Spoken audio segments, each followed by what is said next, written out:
آج کا ہمارا ٹاپک ہے سارے مسلمان ایک ہیں۔ جمعے کا دن تھا۔ عابد نے نہا دھو کر کپڑے بدلے، اپنے ابو کے ساتھ مسجد چلا گیا۔ امام صاحب نے اچھی اچھی باتیں بتائیں۔ جمعے کی نماز ہوئی۔ نماز کے بعد امام صاحب نے پاکستان کی سلامتی کے لیے دعا کی۔ امام صاحب نے اسلامی ملکوں کے مسلمانوں کے لیے بھی دعا کی۔ آخر میں انہوں نے یہ دعا کی، یا اللہ، مسلمان جہاں بھی مصیبت میں ہیں ان کی مدد فرما، ان کی پریشانیاں دور فرما، آمین۔ نماز کے بعد عابد اپنے ابو کے ساتھ مسجد سے باہر نکلا۔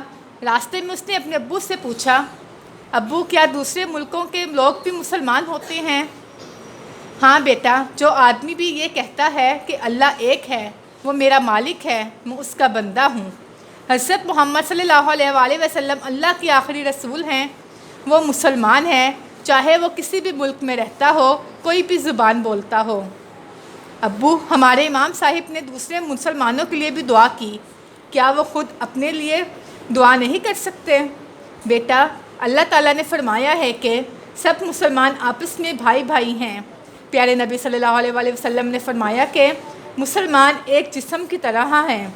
جسم کے کسی بھی حصے کو تکلیف ہو تو سارا جسم بے چین ہو جاتا ہے۔ بیٹا، اس لیے ہمیں اپنے بھائیوں کے لیے دعا کرتے ہیں، وہ بھی ہمارے لیے دعا کرتے ہیں۔ ان کی تکلیف ہماری تکلیف ہے، ہماری تکلیف پر وہ پریشان ہو جاتے ہیں۔ مصیبت کے وقت سب مسلمان ایک دوسرے کی مدد کرتے ہیں، ایک دوسرے کے کام آتے ہیں۔ ہم ایک اللہ کے بندے ہیں، ایک نبی کی امت ہیں اور ایک کتاب یعنی قرآن مجید کے ماننے والے ہیں۔ مسلمان جہاں بھی ہیں سب ایک ہیں۔